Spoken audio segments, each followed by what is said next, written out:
they can do more. We are very pleased to be able to co-host this afternoon's event with Manhattan Borough President Gale Brewer. It's such an exciting and timely topic, and we want to salute Gale for conjuring this idea up and for asking us to co-host with her. We're very appreciative of your being here today, and I hope you spread the word, because we talk about climate change and we talk about the environment, but if we can do something right in our neighborhood, then we can make a big difference for our city.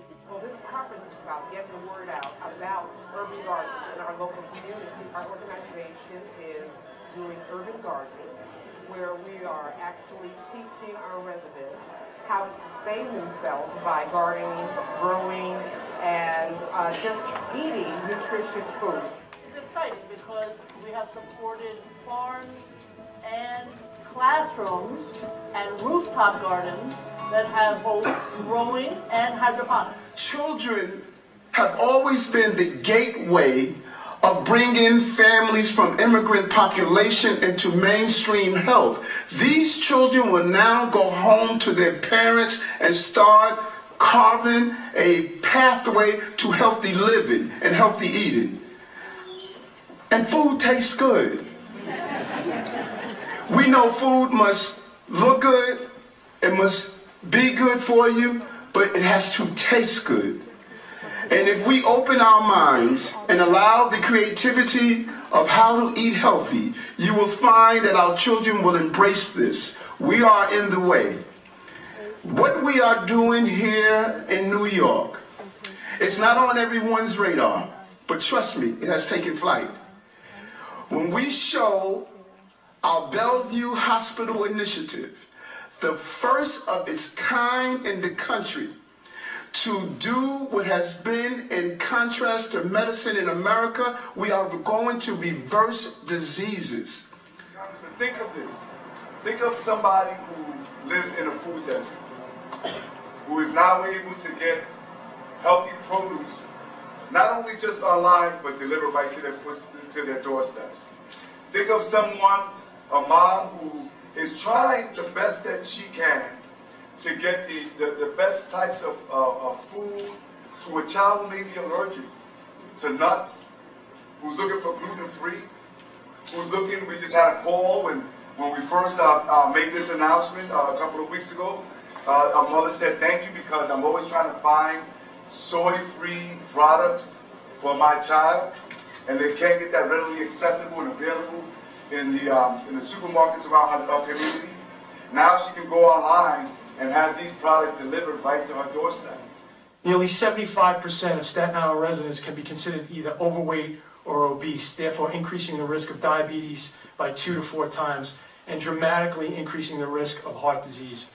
How can we as an office not take a moment, part of our day, part of our week, part of our month, part of the 4 years here at Borough Hall, to try to equip, educate, and encourage people to take back control of their lives, to help reinvigorate the notion of personal responsibility, to have those people who want to regain control over their own health and wellness.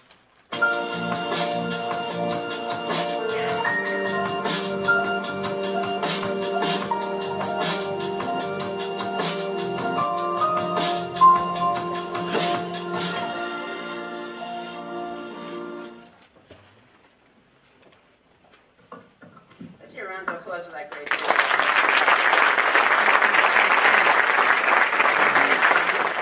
I'm Raab and have the great privilege of being the president of the extraordinary institution, Hunter College, where the American dream still comes true.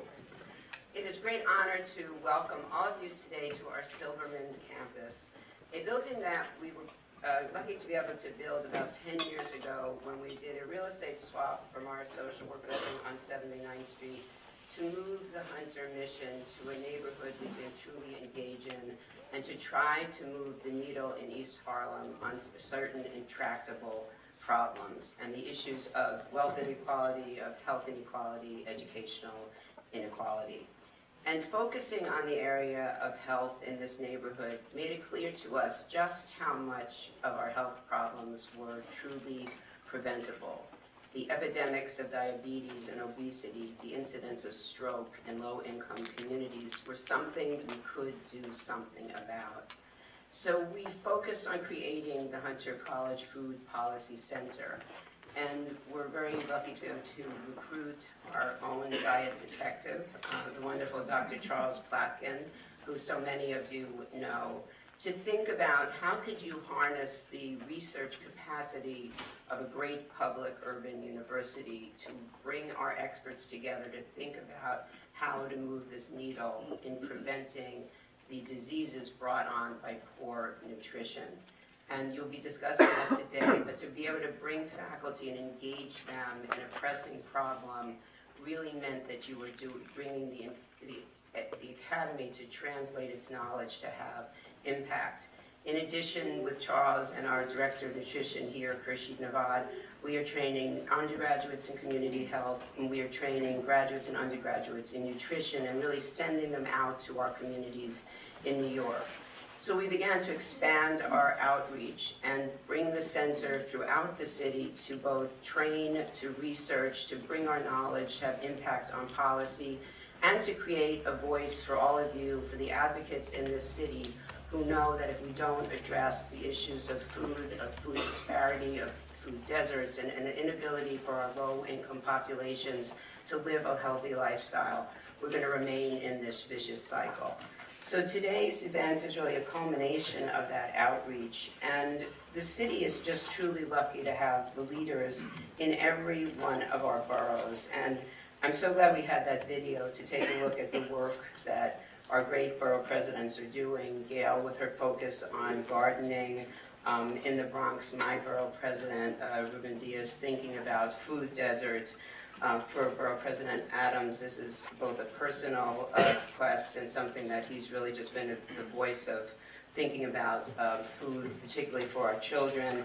And in Staten Island with Jimmy Oddo, thinking about how do you change the curriculum in schools. And we'll hear more about that today, but it is just, we are so pleased at Hunter College to be this convening forum in an issue that just could not be more important.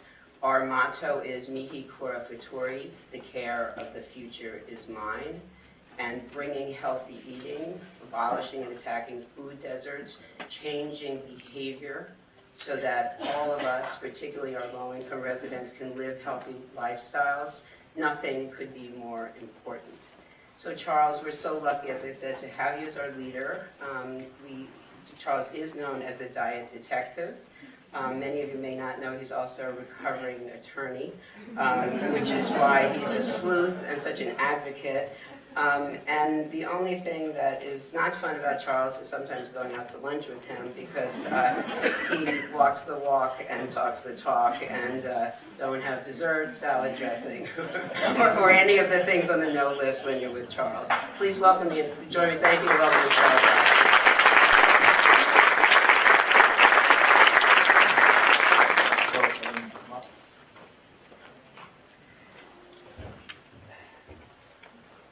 Thank you so much, President Raab, for that introduction, as well as your continued support of the center. We all appreciate your tremendous commitment to food policy and to the health of the city. Good morning, everyone. Good morning. I want to thank you so much for coming to our Food Policy for Breakfast seminar series. I want to also welcome you to Hunter College here in East Harlem. Again, my name is Charles Platkin. I'm the director of the Hunter College New York City Food Policy Center and a professor of nutrition here. The Hunter College New York City Food Policy Center was created in 2012. The goal, to develop collaborative and innovative solutions to prevent food insecurity and diet-related diseases. We work with policymakers, farmers, community organizations, educators, advocates, social entrepreneurs, and the public to create healthier, more sustainable food environments. At the center, we believe that food policies are not simply regulations imposed by governmental bodies. We believe that food policy impacts millions of New Yorkers every day, at home, at school, and at work. Today, we are very fortunate to have 4 health heroes sitting on the panel. Brooklyn Borough President Eric Adams, Manhattan Borough President Gale Brewer, Bronx Borough President Ruben Diaz Jr., and Staten Island Borough President James Oddo. I thank you all for coming, especially with your incredibly busy and complicated schedules. We're honored to have you here today, and our goal today is to share ideas and thoughts to make this city a better and healthier place to live. And you know, when we made the calls to get these busy people here, it wasn't very complicated. When we said it was about food and about this city, they dropped what they were doing and they made a commitment immediately. And we're really happy and thankful for that. If you could each take a moment and just, starting with you, Eric. First, you have an amazing president of this institution, and just her vision, and we want to thank you, for what you're doing here, and our city is blessed by having you here. And Charles, thank you as well.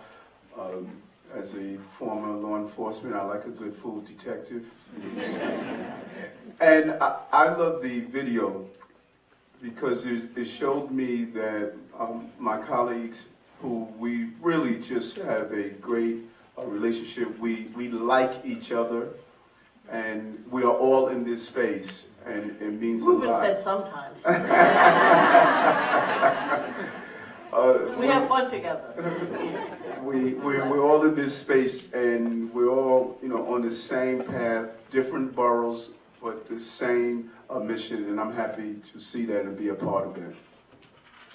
So if you think having lunch with Charles is bad, try it with Eric.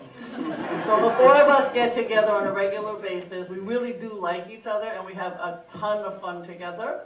So Eric will tell you later why it's so challenging, but it is to have lunch with him. So recently we were in Queens. I'm sorry, Melinda Katz isn't here. And she spent like a week planning his meal and 5 minutes planning ours. But then I was, we all laugh about it. But then I'm with Tom Allen, who's head of city and state, and I'm sitting next to him, and he's now vegan. I said, what the hell is with this vegan? And he said, I just had lunch with Eric Adams, so now I'm vegan. I'm like, oh, shit. Anyway, we have fun. But in all seriousness, I really appreciate President Raab and all the work that the food policy work that has been done. Just the material that you sent us is unique and formidable and very, very helpful, thinking about the cumulative and collaborative way in which we should be looking at food policy. And I hope we'll get a chance to talk about it. I'm sure we will. But in our office, as you could see, we're trying to look at the schools and the seniors and summer meals and scratch cooking and gardens, ways in which every single person in this city can eat in a more healthier fashion, and certainly, as Eric Adams said, something that you want to eat. There are so many groups working on this in this room. Congratulations, Hunter College, because you have pulled everyone together. The expertise in this room is formidable. So I look forward to the discussion on a really important topic, and thank you. Good morning. First to President Raab and to Charles, thank you for bringing us all together. Obviously, this is a packed house. I bring you greetings from God's country, the boogie down Bronx. You've already worked some sort of miracle here, Charles, because it never in my wildest dream did I envision that I would have Gale Brewer to my right and Jimmy Oddo to my left. Let that sink in for me now.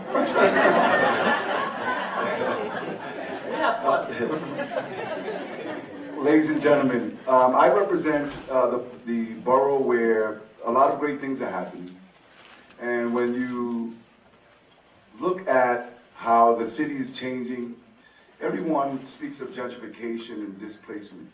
And that weighs on me and my colleagues. It weighs on us every single day, heavily.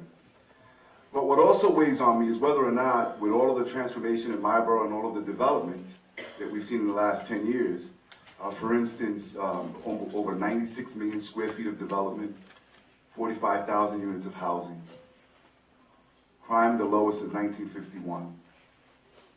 We've seen unemployment cut by more than half, almost 100,000 more Bronxites are working today than the first day that I took office.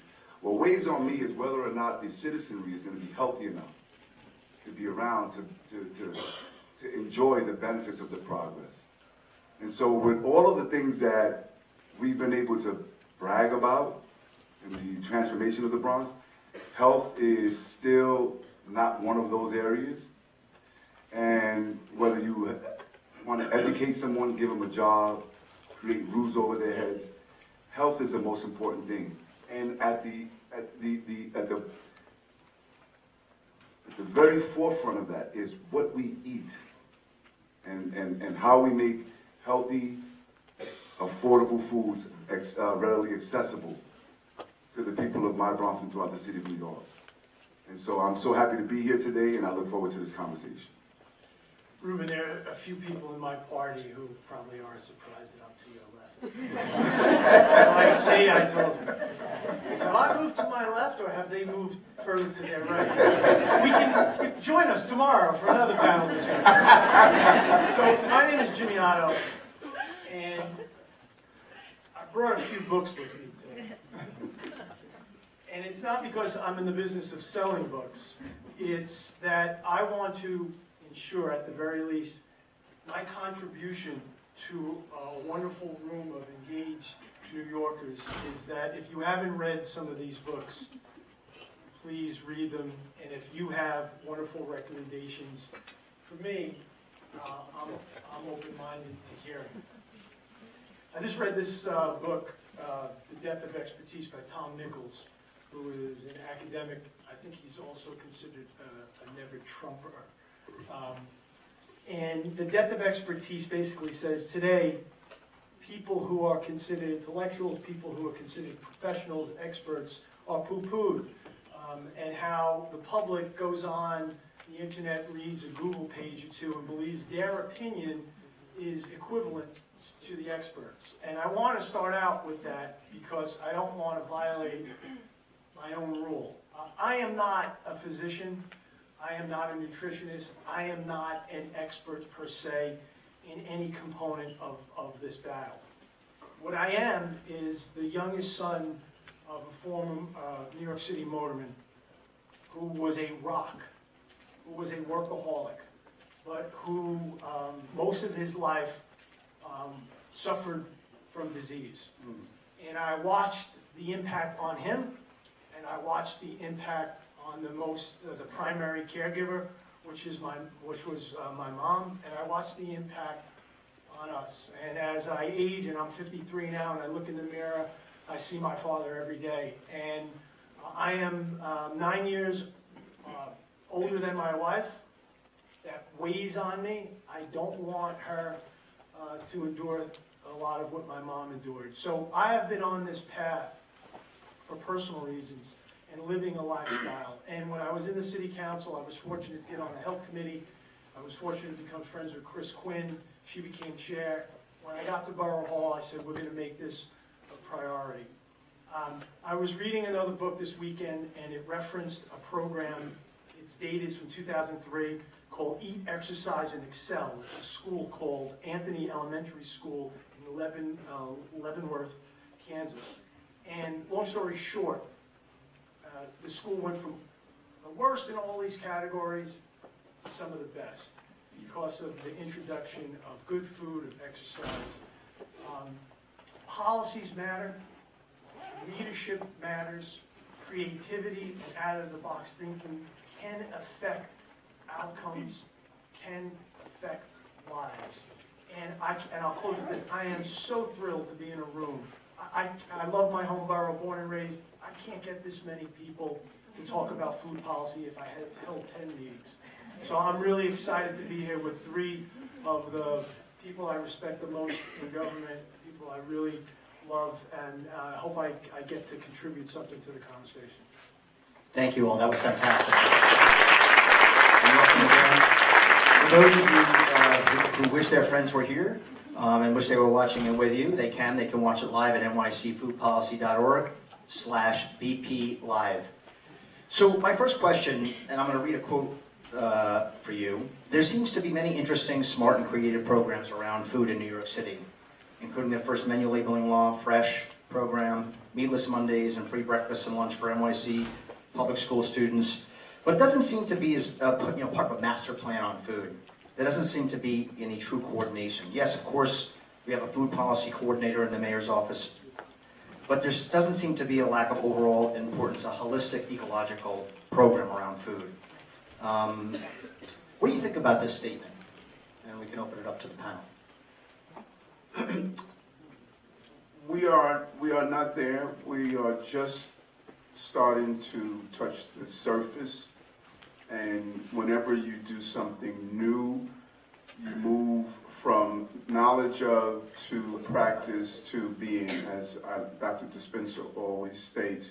And so even when you have an office where the mayor's office has 11,000 employees, but only 2 of them is in the unit that you mentioned, it shows where your focus is located. But I must commend the mayor that he is willing to listen. He states all the time, Eric, I'm not sure of what you are trying to say or do, but I know that there's something to it.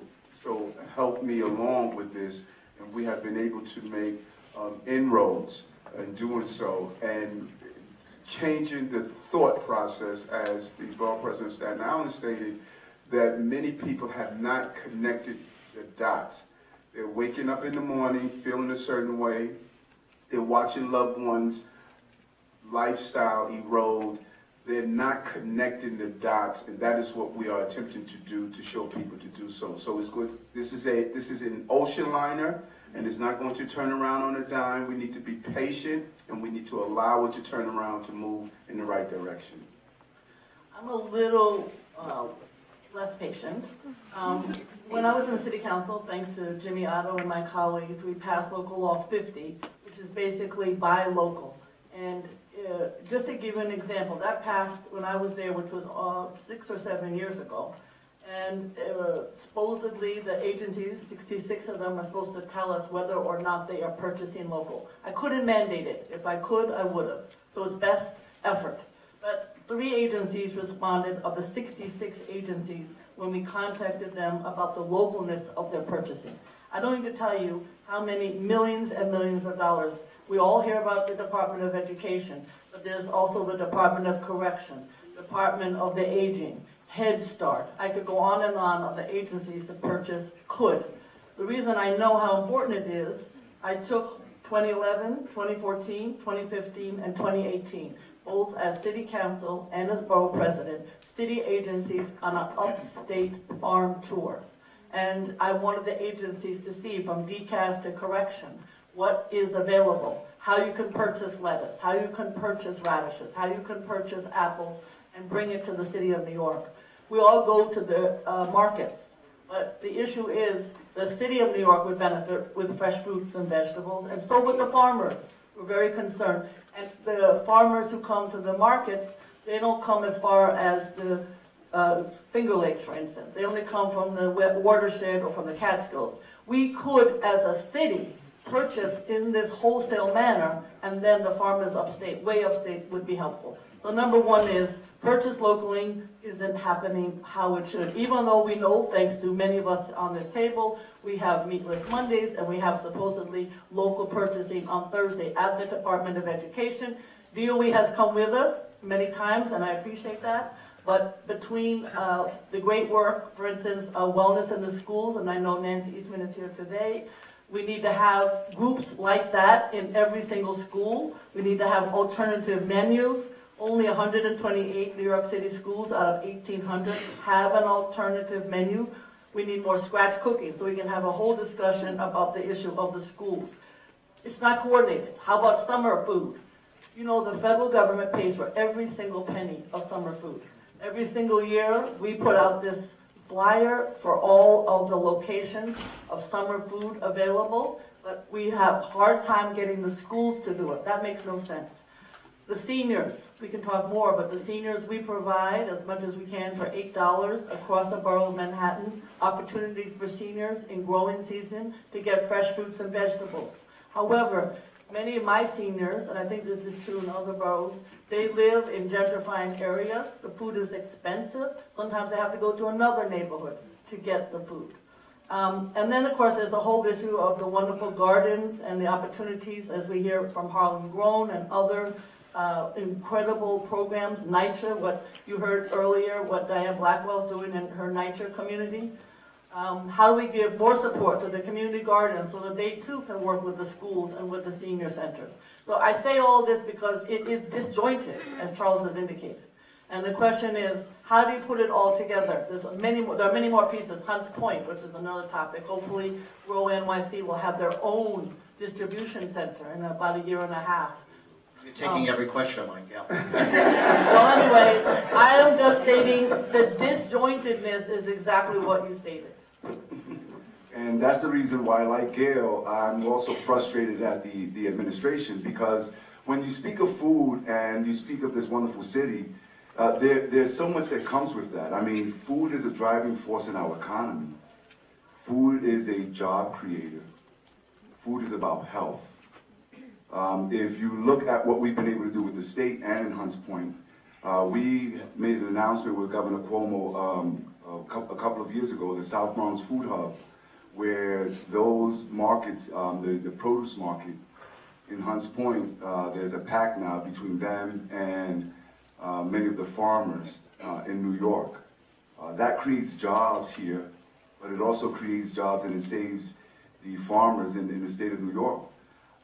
When you speak of food and development, so we need to continue to augment the Fresh program. We need to make sure that, like in Arbor House, if you don't know about Arbor House in the South Bronx, we were able to do this public-private partnership on NYCHA property, affordable housing, but the top of Arbor House has an enclosed greenhouse where right now, as we speak, and for the last 4 or 5 years, they're growing herbs and spices and fruits and vegetables, and they have community residents and training them how to grow it there through hydroponics. They're selling it downstairs in the lobby to the residents in the building and in Forest and McKinley houses, but they're also starting to sell some of this to the restaurants in the Bronx and beyond. The city has moved really slow when you talk about the Hunts Point produce market and the fact that they need a state-of-the-art market. Now the produce market, the meat market, and the fish market there, in aggregate, this is the largest food market, certainly in the Western Hemisphere, if not in the entire globe. I think we compete with the markets in Spain. But to have the city over the last 10 years, and even the administration before that, not really come to terms with the market and make sure that we keep them here, that is frustrating. There are so many things that we need to coordinate. The foods in our school system. Why is it that we don't support programs like the Green Bronx Machine? Shout out to my homeboy, Steve Ritz, who has done a fantastic job in introducing healthy eating and a healthy lifestyle to one, if not the most challenging part of the Bronx with the kids there. And like Eric said in the video, we've gotten it wrong all along. Instead of educating adults and hoping that resonates to the children, it's the other way around. And so the kids are having a good time, not only learning math and science while they're doing so, but preparing foods and certainly going home and educating their parents. We need someone to, just to wrap up this answer, we need someone in the city of New York, in the administration, to look at food, coordinated on development, on job creation, on tourism, education, and sort of bring it all together, because when it is all said and done, there's so many boxes that we could check, and ultimately keeping New Yorkers healthy. So I want to try to answer this question by kind of taking it up to 20,000 feet or so. Gale, Brewer could attest to all of you, because we worked together for a long time, that I am wound a bit tightly and have a little bit of a reputation for being somewhat emotional. But you don't have to have that reputation. You don't have to be emotional to react this way. If someone came into your home, for those of you who are pet lovers, I have a 1.5-year-old pug. My wife and I decided to get a new puppy, so we have a 12-week-old puppy. One of the reasons I have dark circles under my eyes this morning. But if someone came into your home and kicked your dog, you know how you would react. Someone came into your home and touched your child, we know how we would react. If someone came into your home and physically abused your spouse, could they hold us back from that person? Hell no. No. Yet every day, we, as a society, allow big food to come in and pummel our kids and pummel the ones who are. And no one's angry about it. And I think part of this process that we're all engaged in has to sort of talk about that and get folks. Now, some folks, and you probably know this better than I do, some folks don't have an option. They don't have access to the types of foods that we all want to eat, and that's a big part of what we're all trying to do. A lot of folks in my community certainly do, yet still choose to be willfully ignorant. If you take the time to begin to educate yourself, and you take the time to start to read labels, when you take the time to sort of step back for those folks who have a supermarket available to them and look at the aisles and aisles of crap, then you begin that process of changing your lifestyle. And I think, is it that sort of like our cable television, is it that they just put slop out there and Americans eat what's given, or are the producers of the food, of the crappy food, of the crappy cable networks, are they just reflecting what the appetite of America is? So I think part of this process has to be really focused, and we have to be smart about it. I come from a community that hates the nanny state. They still curse Bloomberg. Although probably less than Wake at de Blasio, but they still curse me. They still curse me about, some still curse me about the tobacco ban.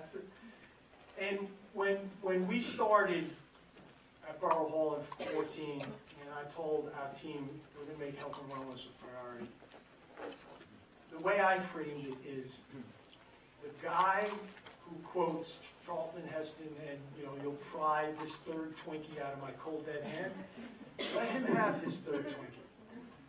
We're going to focus on those folks who are sort of on the edge. They know that they're living a lifestyle that's not healthy. They know that there's a better path. They need a little encouragement, a little education. That's who we're going to focus on.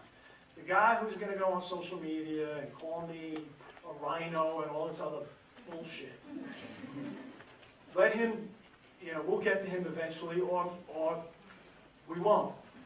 But I think a real part of this has to be, we gotta let folks know, hold up a mirror to what big food does to us in so many different ways, and tap into that anger that I see out there, certainly in the political realm when people talk politics, certainly in the realm of sports, certainly in the realm of entertainment and everything else. We got to tap into that anger and say, what you should really be angry about is what those folks in those corporations are trying to do. And this is what you need to do to prevent them from, as they're harming you, taking money out of your pocket.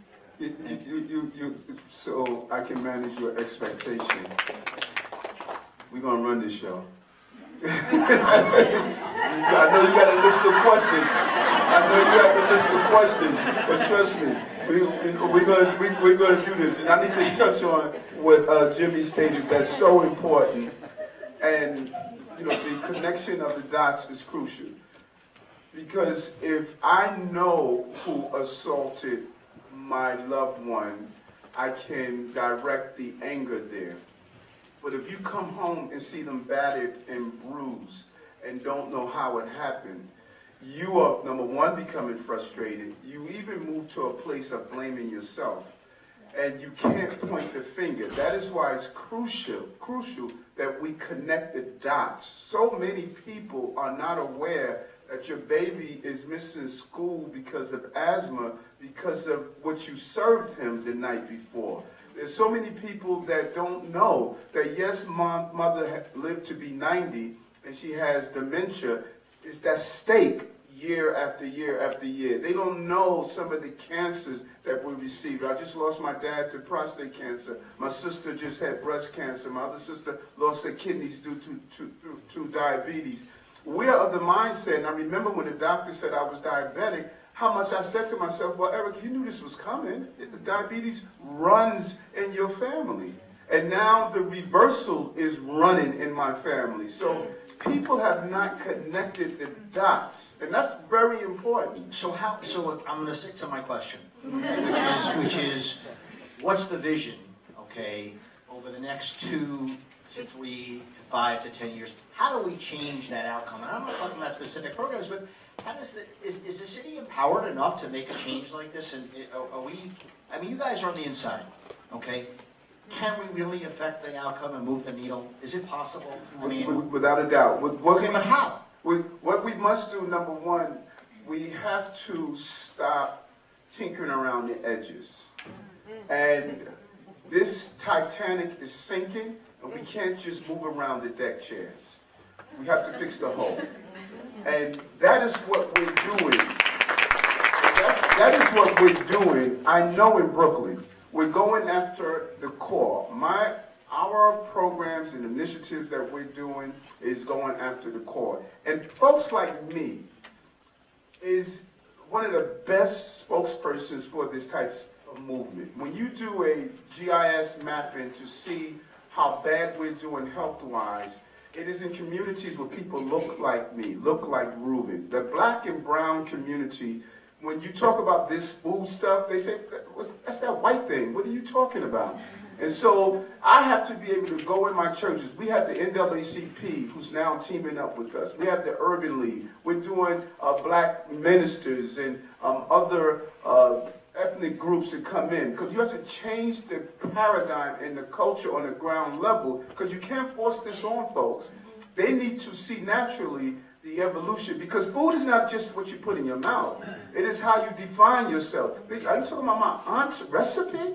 Are you talking about, how we sit down around the table? The most intellectual black and brown people I know turn into buffoons when you start talking about taking away their food that they have identified with. You have to get on that level and make that connection, and that's what it is cultural. Hold on, Charles, because when you look at our communities, You've been warned, right? We got this. It's cultural because, for instance, when Eric says that it's an identity, Titi Midna, in my wife's family, she has an amazing coleslaw recipe. She never wants to share with anyone. One day I busted Titi Midna. When there was a big party in her house, I go inside and here she is making the coleslaw. So the recipe, I'm gonna shout her out here, she uses pineapple, but it's not regular pineapple. It's the pineapple in the can. She chops it up. I saw her then take the juices from the can and pour it into the coleslaw. Then she takes that giant silver spoon that you know, for the rice spoon, and she filled it up with sugar, and then mixed the whole. And she did this, ladies and gentlemen, with a whole lot of love. Right. And she's killing us. and so when you say, can this work, and what is it that we can do? And we have to speak. I mean, obviously we have to be up here, but there are specific things that we've been doing in the Bronx. So again, when you look at the Robert Wood Johnson Foundation, since I've been the borough president, the Bronx has been number 62 in health indicators in the state of New York. That means that we're in last place in good health. That's the bad news. The good news is the things that we've been able to do. So we have a social media campaign in the Bronx called #Not62, where folks work out, they have recipes, we encourage each other. We have something called the CAN Initiative. So, for instance, with Hilda and I, my wife, when we make tuna fish, instead of using mayonnaise, we use original or regular yogurt on the tuna fish, on the tuna.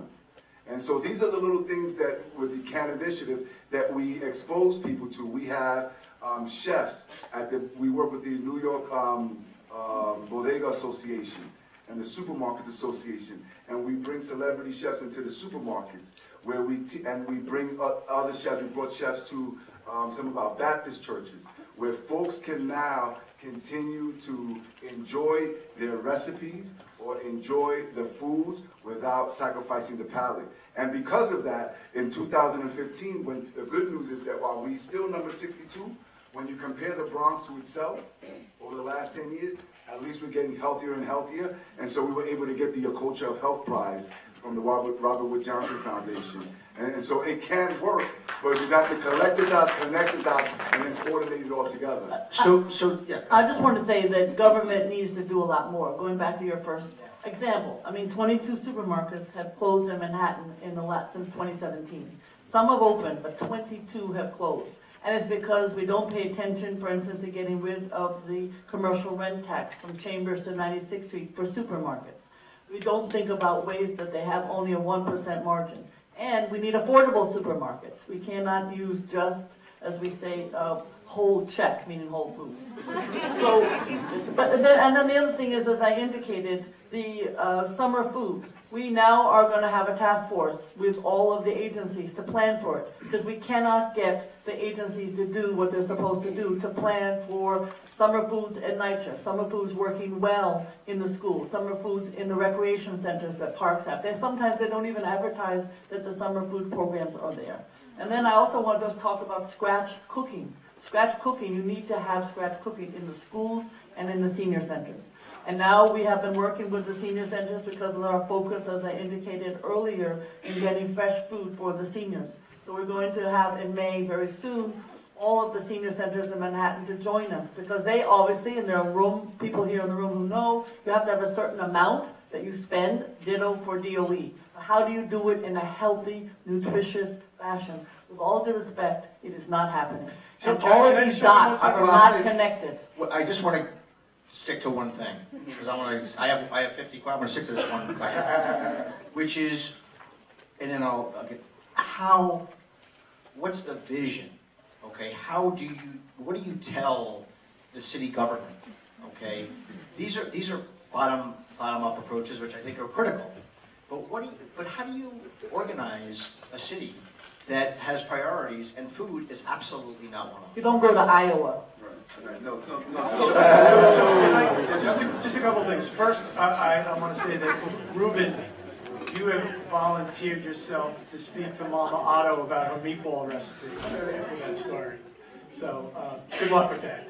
The second thing is, unfortunately, and I know Ruben can relate to this because the Bronx is enduring much of the same, but Staten Island has been the epicenter of the opioid epidemic in New York City now for several years, and there's a guy who runs Camelot Services on Staten Island by the name of Luke Nasta, who's been pushing back against addiction for 40 years.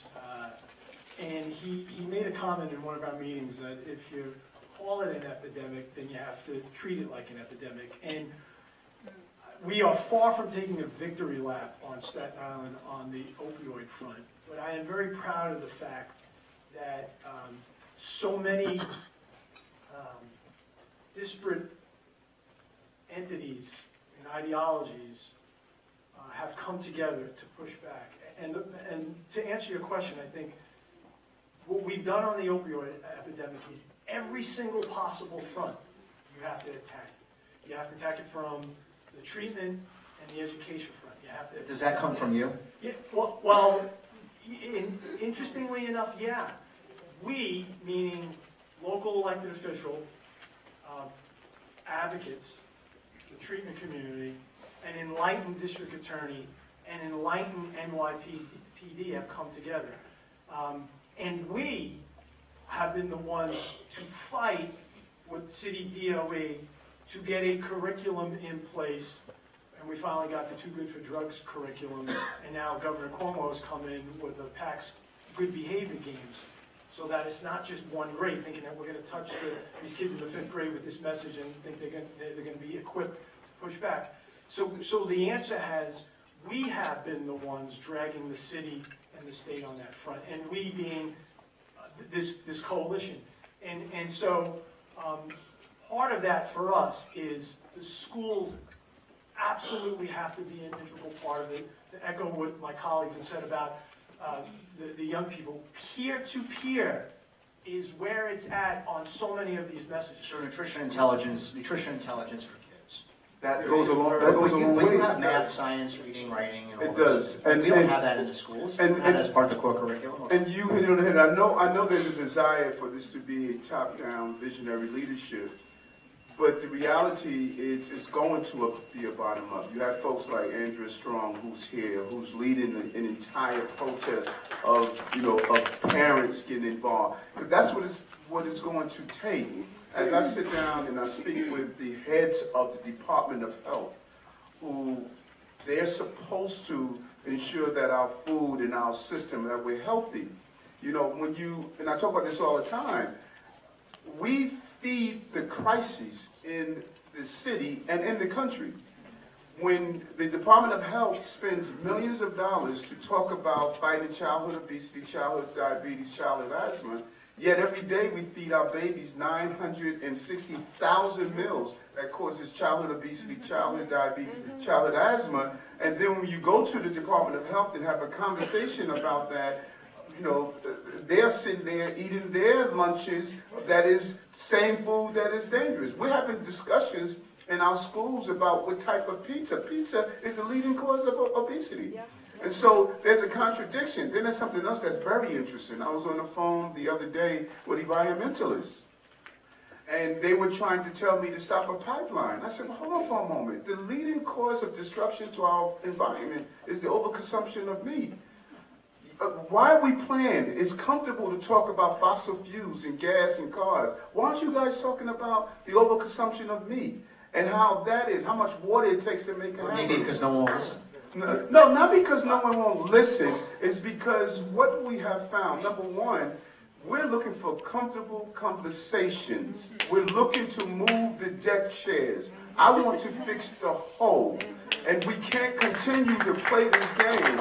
And people are furious that I am not willing to play the game because I know what it is to wake up and you can't see. You lost your sight because of diabetes, and then to see it reverse because I ate right. Everyone in this room can tell you about a family member they lost to cancer, a family member who's diabetic, a family member who has heart disease, a girlfriend who has breast cancer. Everyone in this room, and there is no room in my life anymore to play games with that. Chronic diseases hijacks your life, and we need a real conversation about it. And if there's a way to reverse it, I'm going to be honest and forthright in it, and I'm not going to play games with the other folks who want to play with it. But Charles, I think you do have to do from the bottom up, to answer your question. It would be nice if it was top down, but at this point, as we all feel, we don't have any time to wait. And it is really frustrating at the Department of Education. As you know, there's nobody really in charge of food right now. And the issue is, if you would, for instance, just give the job to Wellness in the Schools or similar organizations, then you would have what is necessary. But and then, it's the purchase issue, it's the transportation issue, it's the summer food issue, it's the hydroponics issue. We spend our Reso-A money, I know we all do, trying to get roof gardens, trying to get hydroponics. And it's a little bit here and a little bit there. That's not how it should be. All of this is a package. Young people see the food grow, they're going to eat it more correctly. And all of this is a package. So when you asked Jimmy to start with us, it does, and it has. And we've proven that we can get results. For instance, when Fresh Direct, as elected officials, we get to be a part of the ULURP process, which is the public review process for the dispensation of public lands, right? You have to negotiate strongly. So, for instance, when Fresh Direct wanted to move from Long Island City to the Bronx, aside from so many other things, one of the things that we said is, why don't you make your food accessible to EBT card holders? And we started a pilot program with 3 zip codes. That has now morphed into a pilot program, national pilot program, that we were able to work with Sean Patrick Maloney and the New York State delegation with 6 states now, New York being one of those states where Amazon, Fresh Direct, ShopRite, not only are they, because one of the things is that an EBT card holder could not purchase anything online. And so, and when you saw me on the tape there, that was part of that conversation. The other thing is, hold on, when a developer wants to come and develop in our borough, I just spoke to you about negotiating Arbor House with the enclosed rooftop at the top of the building. But also, one of the things that we've done is make sure that developers work hand in hand with community gardens. So we have now something called the Bronx hot sauce. That comes from negotiating with developers so that they purchase seeds, in this case serrano peppers, they give it to the community gardens, the community gardens grow them, and then they purchase the seed. This is now a funding stream for the community gardens. So they grow it, and now they buy the pepper seeds back, and then we were able to get them to hire a chef and create a hot sauce with it. And lastly, in the school system, when you look again at the Green Bronx machine, it works. Not only are they growing it, but they're growing healthy foods. But what Steve Ritz does there, and shout out to also the principal, Louis Torres, who I grew up with, they are showing our children how to prepare the foods. Look, we could have supermarkets, we could have Fresh Direct deliver fresh foods and healthy foods to people's homes. But if folks don't know how to prepare a healthy meal like Titi Mina, then what are we all doing it for? That starts at the educational system. And I agree with everything that everybody's saying, except when I look at this, and I think, and you almost had me with the top, with the bottom approach, but then I think about it. I look at, what happened with the soda, which was a terrible rule. I'm looking at, nationally, the soda tax rules, which are being swiped down, and states are creating laws that you can't even propose these kinds of things. And I think, okay, and what you were saying about you get accused of it, any rules you put in, it's a nanny state. You don't want to mess with people's food. It's not very clear cut, like with tobacco. Right? Tobacco is don't smoke. It's a very easy ask. To try to ask people to come up with solutions to these kinds of things can be somewhat difficult. And to sit and wait might be waiting too long. So that's why, I'm just wondering. Yeah, but we're not waiting. That's a great point that you're making. A couple of things. One, we have to really have a clear definition on nutritional food. It's almost like an attorney would say, fruits of a poisonous tree. If we are feeding people in our soup kitchens and in our prisons, and the food we're feeding them, our focus is caloric and making sure that they have a full belly instead of the nutrition. That is how we focus now. I cringe at the time. We did the Meatless Mondays press conference, and I think the mayor asked who liked turkey bacon over, cheese toast or something like that. And I was cringing. I was like, they're both messed up.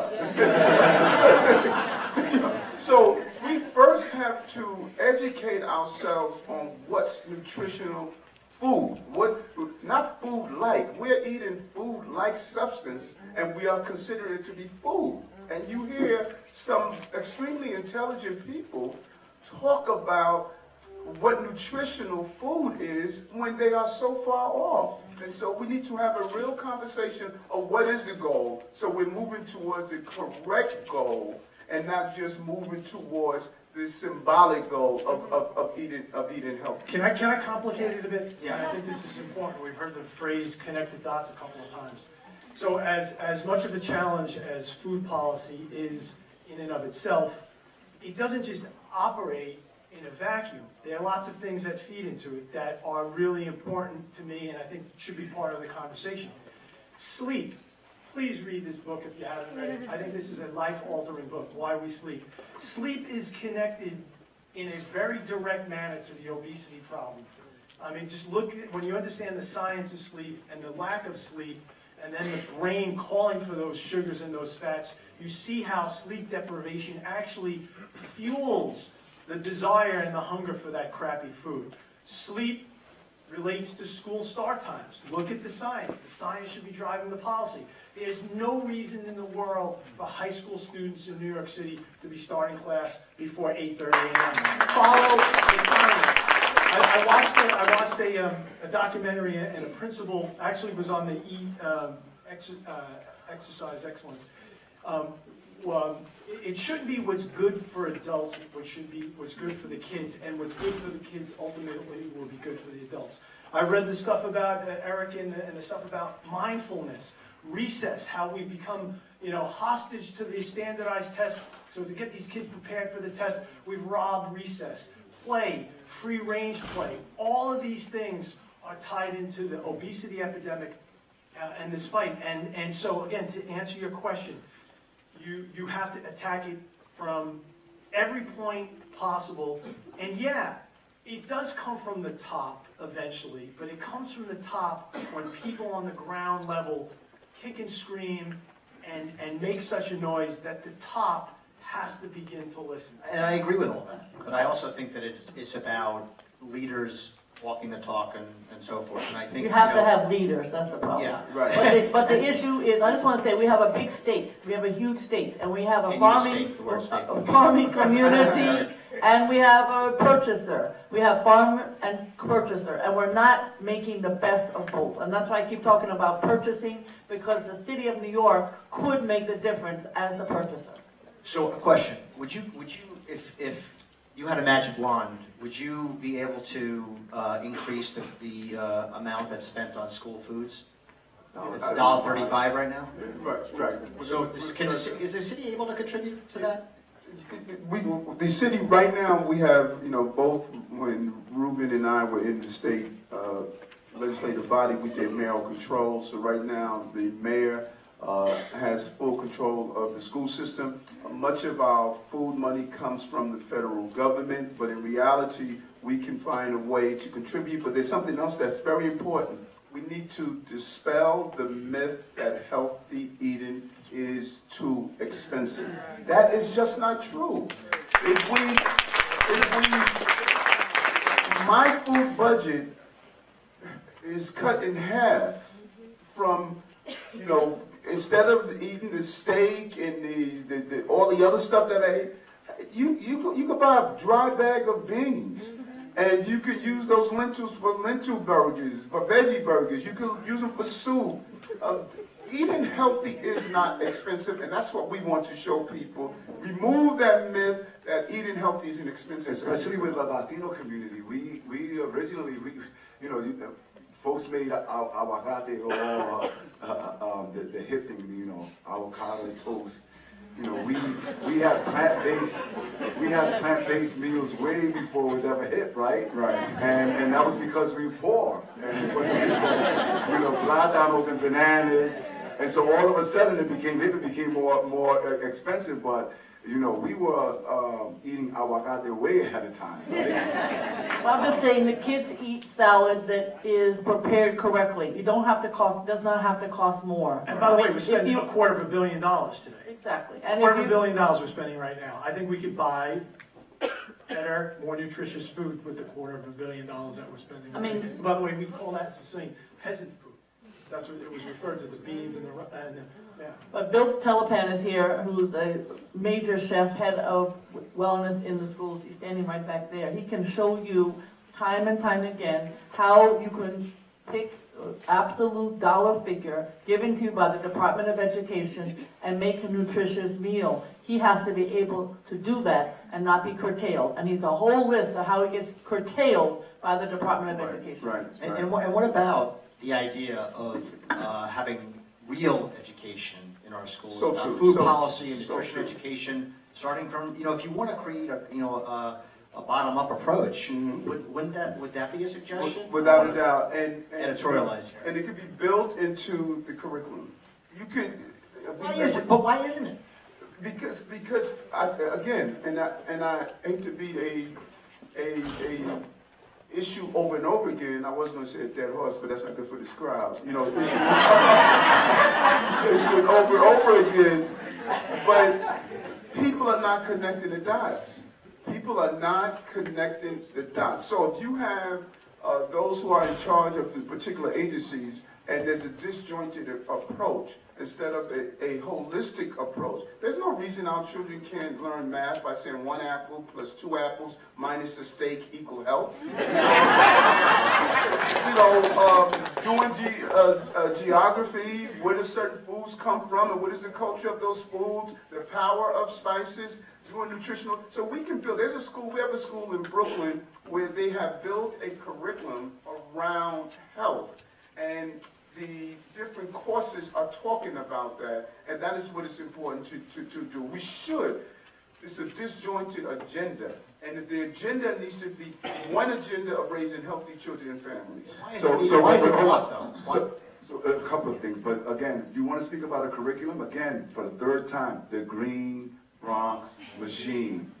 Go and see what So they're why doing can't there. that be in every school? So first of all, the state, you can set curriculum two different ways, legislatively and through the Board of Regents up in New York State. What happens now is that the state usually doesn't want to, the legislators don't want to vote on curriculum change, and they let that for the Board of Regents. But adults and the decision makers, they're not living healthy lifestyles. So if you look at the Bronx, for instance, when I speak about health indicators, the Bronx is known to have, get a load of this, some of the best medical institutions in the world. And when you look at the labor force, 1 out of every 4 adults that has a job in the Bronx works for the healthcare industry. Follow me here. That means whether you're a custodian or a doctor and everything in between, every single day, 1 out of every 4 adults is going to work and they're seeing sick people. And yet, it doesn't register. Right. You know, I mean, would you go to the dentist if the dentist had rotted teeth? So here we have all of these people in the healthcare industry who are not healthy themselves. And here we have either legislators, no offense to my colleagues in government, or people who are setting the curriculum for the educational system in the state of New York and therefore the city of New York, who are not thinking about their own health. How do we expect for them to then set the curriculum for our children? But if you look at what's happening with the Green Bronx machine, that is the answer. And not only, again, remember when we all had the Geo store? I don't know how many of you in school, you went to the Geo store and you were able to purchase, pretzel and things like that. At PS 55, the Geo store now, they're serving smoothies. And they're serving smoothies with the vegetables and the fruits that are grown there at that facility by the kids. And guess what? When you have a smoothie, part of the phys ed class are the kids who are in the stationary bikes with the blender in front of the bikes. And they're the ones pedaling now while the kids are waiting for their smoothie. It is proven these kids now, by the way, the PS 55 is right across the street from Webster, Butler, and Gouverneur Morris houses. If you know anything about the Bronx, ooh. And so these kids are motivated, and these kids are now eating healthier, they're preparing the foods, and they're the ones encouraging their parents. So one of the things that came out in our conversation, our drive to get a curriculum on the opioid front is, if you're in high school, you have 8 semesters, I guess we'll call it. There's 1 semester of health class that covers 45 topics. If you're in the middle schools for the longest time, 1 semester in middle school on health issues. So, yeah, there should be a curriculum. We did a program, we stole an idea from Ohio State. They did a study, and they called it sobriety. And we did it, we implemented it in several schools in Staten Island as a pilot, where you refrain from drinking soda as a student, you make a commitment and a pledge, but it's peer-to-peer education. You can replicate that on so many different fronts. And just to Ruben's last point, the decision makers themselves are either ignorant of all of the things that you heard my colleagues talk about, or are blindly or willfully blind to it, and they're expecting them to change, as Eric said earlier, the direction of this battleship. And that's why it's got to come from us. But back to this issue of bottom up, because we don't have the data. I'm the author of the open data bill. It is not available. 44% of all of our schools lack external nutrition education programming, exactly what you said. So we do have a bill that we're passing in the city council with Mark Traeger to say that we need every single school mandated to collect and report school-based food and nutritional education. Without that, you don't have anything to be able to use as a weapon to say we need this and this and this. The data is needed. Yeah, but at the same time, let's not lose sight of something that we can't wait for the legislative body in Albany to get past the lobbyists that are trying to prevent this information from coming to school. Teachers, they are told how many hours of math, how many hours of English, how many hours of all of these subjects. So a school can go in and say, we're going to do math, but we're going to do it around nutrition. We're going to do English, but we're going to do English around nutrition. So it's possible to do so, because we can't talk about the lack of hours that a school does on nutrition. Don't it? Our doctors, when they go to medical school, they get one course on nutrition. You have to find great doctors like Dr. Graham, who's here, to go beyond what they are told and say, we have to start healing people. But there's an excitement part of all of this. The globe is shifting. People are identifying that success is inner peace and health. And so it doesn't matter what people want to do. The globe is ready to heal. And people are going to force to find the right way to heal their families. People are tired of being sick. They're tired of it, and they're ready to heal. So I'm not concerned about what's happening in D.C. I'm not concerned about the lobbyists. I'm seeing a grassroots effort from young people, from seniors, that are finally saying they want to heal. And nothing is more strong than a determined body of people that want to heal their families. I agree. And I think, one of the things that we're touching upon is this concept of children as messengers. We did it with seatbelts, we did it with recycling, when the kid comes home and tells their parents, hey, what are you doing? You need to put that in the right place. Don't you care about my future or my environment? Well, I think that by having education, and I'm editorializing a little bit here, but by having education in schools early around food, nutrition, and food policy, you create young advocates, and that's the bottom up. When you speak of global warming, those children are now the millennials, right? And look how they've changed the entire conversation worldwide. So that's what we have to start. We have to start now educating a whole generation, so that when we speak of food and nutrition, it's something that's embedded in the next generation of our citizens. So true. So I'm going to have one more question, then I'm going to go to the audience. We have 15 minutes left, and I try to end exactly at 10:30. If you had a magic wand, I'm going to keep going at the same thing. What would you do to this city? Okay, you have one political favor. Okay, so let's say the new mayor's coming in. You got one political favor. They'll do whatever you say. I would make Eric Adams the mayor in 20 years. If I had a magic wand, Eric Adams would be my nutritionist arm. If I had a wish, I'd be Eric's assistant. If I had a wish, all 5 borough presidents would run the city.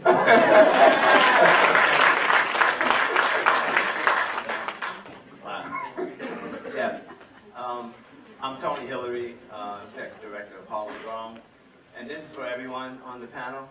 First, thanks for coming. This is a very important conversation. And I know I'm speaking for all of my allies on the ground. You mentioned a few up there, wellness, prompting machine, et cetera, et cetera. We do what we do on the ground every day, and we see the results of what you guys all alluded to. It works. The bottom-up approach works. But then we hit that brick wall. So speaking of connecting the dots, is there any talk of zoning or restricting the amount of fast food restaurants in these communities? Because it is not so much, we like to always put a racial face on poverty, and it's a Harlem in every city in this country.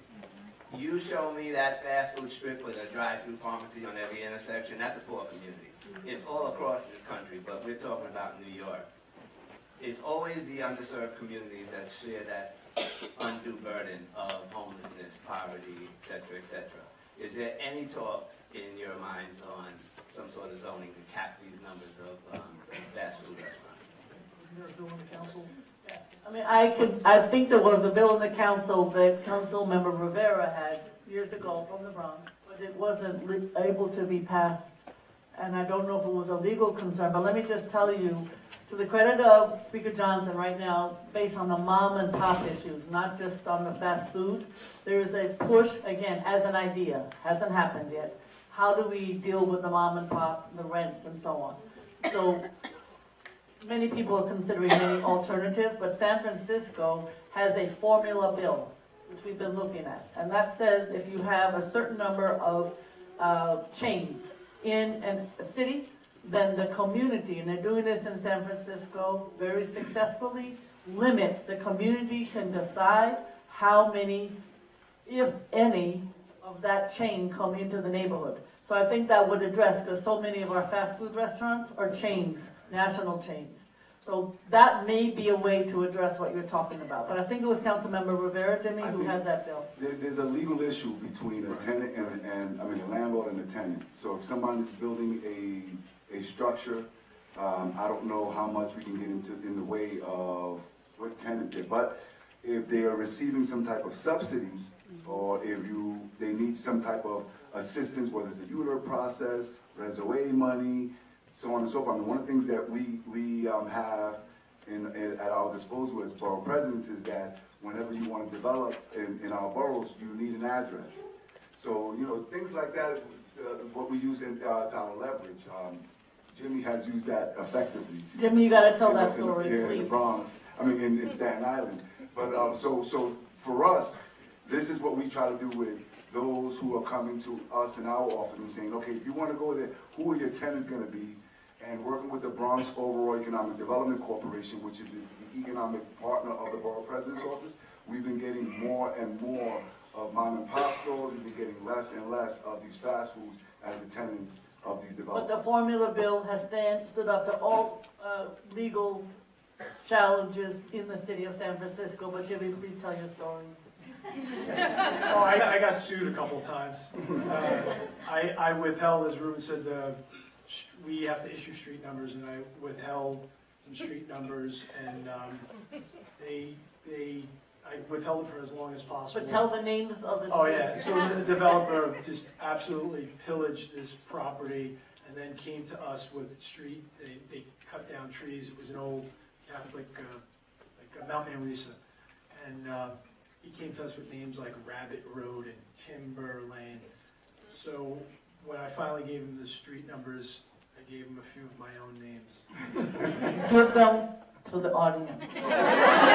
Abedita was one. I looked for words that were historically accurate. And what was the word I used? Avuncular, pleasing. And they were different languages and different words. They said schmuck, asshole. It was greed and avarice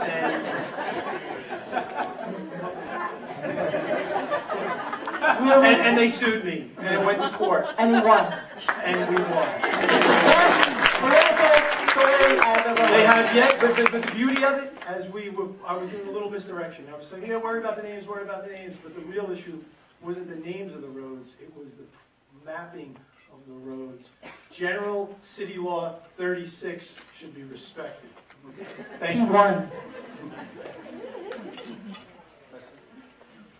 Hi, it's great to be here, and I just want to say, the Titanic probably would have sunk already if not for all of your leadership. So my name is Andrea Strong. I'm the founder of the New York City Healthy School Food Alliance, and with VP Adams' support, we will be marching for healthy school food on June 9th across the bridge to City Hall, demanding that our government stop feeding the health crisis. So I invite everyone to join us then. But my question is about connecting the dots. We have been talking a lot about nutrition education and the health and quality of our food. And there's a great article in the Daily News yesterday about VP Adams and Rafael Espinal proposing a $50 million plan to do the work that I think we all realize is needed, to put a wellness coordinator in every elementary school. And the Tisch Food Center, led by Claire Raffel, who's here, that's been their mission. And I wonder if you can talk a little bit about what you think of a wellness coordinator role and if you support that idea. I do, fully enough. I believe Jimmy's indicated it's a holistic approach, and a wellness coordinator should look at every aspect of wellness. Many of our young people, by the time they enter a school building, they're broken in so many different pieces. They don't receive any type of nutritional balanced meal. Some of them are going through trauma just getting to the school. They may have lost a loved one the night before. They may be attempted to be recruited by gangs. They may be the victim of violence. They may have witnessed violence. And if you have a lack of nutrition, physically and a lack of balanced nutrition mentally, then they're walking into an environment that is not assisting them but feeding into that lack of nutrition. And when you have a wellness coordinator that's going to look at the full aspect and develop the full personhood of that child, you're actually going to put them, number one, in the starting point that they can absorb the educational experience, but they also can start the process of healing oneself. I'll never forget a young man telling me, as I sat down with him, his mother dropped him off to Borough Hall because he was having problems in school.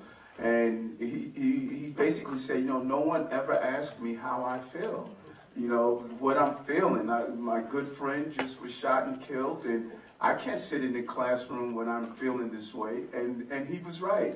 We're so busy asking our children how well did you do on the test that we're not asking them how well are you feeling as an individual. And what we're doing in Brooklyn is connecting the dot. We're sending teachers away for wellness training, yoga, and mindfulness training. My goal is for every child in Brooklyn to have a 20-minute start of the day, meditating as they start their day, and they can get prepared to move into their day. And this is amazing. We're doing some ground-shaking changes. As I said in that video, just because we're not on people's radar, we have taken flight. What we are doing in Brooklyn, from Bellevue Hospital, 500 people signed up to our That's new in Manhattan. program. Well, I'm only rehearsing for my citywide role. So the Bellevue Hospital Initiative, oldest hospital in America, 500 people are part of our whole food plant-based, where they looking to reverse their diseases. Our mindfulness training, our training we're doing around Brooklyn bases. 80% of a child's brain develops between the ages of 0 to 3, yet we don't get in contact with them until they're 3 years old. We are pushing an entire initiative around there from Dr. Ferguson's program. So this is groundbreaking, fixing the hole on the Titanic. I don't move deck chairs. I just want to say a couple things. First of all, Are you from Manhattan? I'm sorry, I was confused. Oh, you are? Are you from Staten Island? And Oh, yeah. You can hear it in the accent. Interesting street names. So my main issue is getting social workers into the schools. I've been working on this since I was in the city council. So yes to the wellness, but first social workers, and obviously Hunter has some of the best because they understand diversity and community organizing. We're not there yet, and it would answer some, not all of your questions. The second thing I want to say though, I was at, you should know this, Eric, I was at Carter, which is a hospital in Manhattan that takes long-term patients with many, many challenges. And I thought, let me be Eric Adams for a minute. So I said to the nutritionist there, you know, and I listened to him, so I have all of Eric's question. It was the worst answer, because he basically said, we're trying, we maybe do it once a week, and then I told them to go to Bellevue. So the answer to your question is yes. And by the way, Eric, your interview is going well for that nutrition role. You're doing a great job. Very impressive. Keep up the good work. The answer is yes. Looks like I'm going to have my assistant's job. With all of What am I going to do?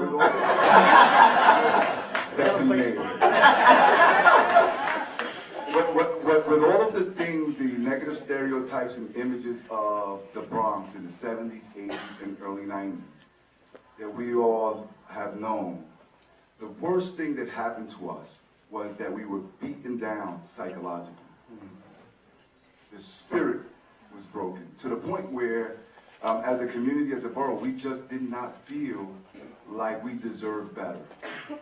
So fast forward now, when I was a teenager and an adolescent, I played in rubble. I didn't have the bouncing gym. We had dirty mattresses that we did backflips on, you know, in Charlotte Street and places in the South Bronx. That's the reason, that's what drives me every single day to create opportunity for people in my borough and beyond. Fast forward now, Hilda and I, who were high school sweethearts, our sons are 26 and 24, professionals out of the house. Young Bronxites now no longer want to leave. When we were younger, what we were told is, you get your education, you get your degree, you get your career, you get the hell out of here. So when you speak of wellness and wellness instructors, what we're really talking about is a future generation. Now it may be a political topic, it may be a topic on nutrition, but what are we discussing here? We're discussing a future generation of New Yorkers, people who we want to be the professionals, the borough presidents, the mayors, the doctors. And so that begins by starting to heal psychologically, heal physically, and the least that we can do is offer that instruction in our public school system.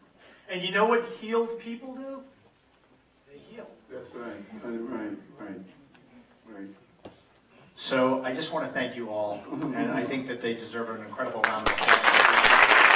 So, coming here today, just keeping in mind, not being concerned about what others say, and it's those kinds of leaders that we really cherish.